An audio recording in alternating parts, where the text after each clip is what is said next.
Hello, I'm Thomas Laurie. Congratulations and welcome on getting into the teaching credential program at San Diego State. For this screencast, I'll be talking about my EdTPA lesson plan and some of the things that I was able to work on and get better at. So for the EdTPA lesson plan, you got the central focus here. So this is kind of where you're just breaking down what you're going to be focusing on with your lesson. You got your related skills. So that's where you can talk about some previous lessons, things like what you guys have already worked on, and how it can be used in the lesson that you're working on. Then you got to make sure that you get all the standards. That's the really fun part, making sure you. That's how you can create a scope and a sequence to your lessons. Next is the instructional learning objectives. So that's when you want to make sure that you have what students will be able to do. That's where you have pass the ball. I probably should have broke this down and actually said students will be able to pass the ball. Students will be able to dribble the ball. So I'm still working on this. This wasn't even the lesson plan that I used most of the time. I actually used a more practical one that for PE that my methods teacher gave us. You also got to focus on the assessments too. That's a big part of this document here. Is we're making sure that we assess students' progress, and that can be the littlest things like communicative. Sorry. Um, Activities and things where you're just having students thumbs up, thumbs down, things like that can be very informal, but just want to make sure that you're assessing students learning. That's the key here. Language, we also want to be building our literacy for every single subject that we're teaching.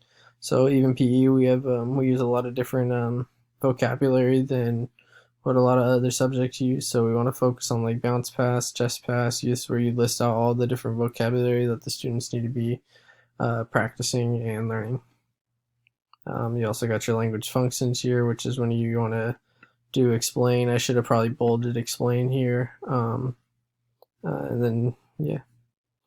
So next you list your resources, so what you're going to need for the lesson. That's pretty self-explanatory. Student prior knowledge. Oh, I also wanted to state that you don't have to do it in order. It's whatever feels most comfortable for you. A lot of people like to do what they call backwards planning. So they start with whatever fits their lesson, and then you kind of work off of that. But so let's go. Students prior knowledge. That's kind of what we talked about at the very beginning. So what you've kind of worked on prior to the lesson that you're doing at the time, and how it kind of connects and transitions into what you're doing right at the moment. You always want to make it culturally responsive, so that means you have to know your students. So at the beginning of whenever you start to go in the classrooms, you need to talk to students and figure out what's relevant to them, and you need to make the class relevant to them, so that way you can gain their interest. Next, there's transitions. Transitions are huge. The better you plan your transitions in advance, the more smoothly your class is going to go. So I think it's really important to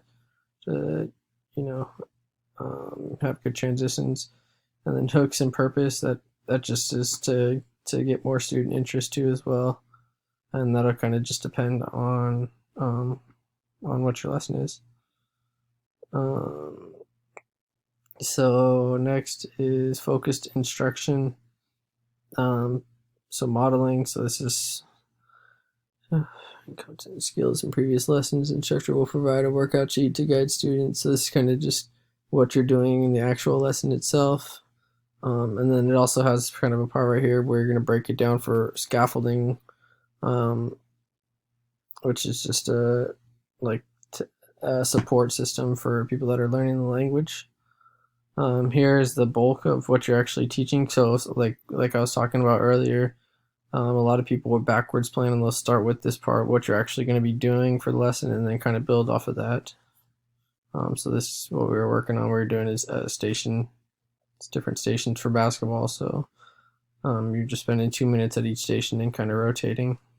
It's kind of like a circuit, and they were working on all the different skills for basketball. Next is another scaffolding. You talk about how you're scaffolding throughout your lesson. Independent practice. So it's just more. This is more just going into detail of what you talked about earlier. A lot of it can tend to be repetitive, but it's just making sure that you go over your steps thoroughly is what it seems like for this lesson plan. And lastly, it's how you're going to close the class. So how you're going to connect your whole entire lesson, and then what you're going to have your students thinking about going into the next lesson.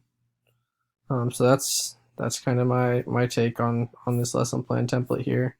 It really has to do with your own ideas and what you're going to go with for your lesson. Like I said, there's other lesson plans you can use. I know, especially if you're in PE, you could talk to Coach Gildehouse. He has a lot of different lesson plans that are really useful. And I think it's just better to find something that fits you. Like, this is the lesson plan that I used here. It just is kind of more practical and straightforward for me, and it just broke it down and was helpful for me for when I was teaching my classes. So yeah, so that's what I have for you guys today. I hope this was helpful, and hope you guys have some success. Good luck. Thanks.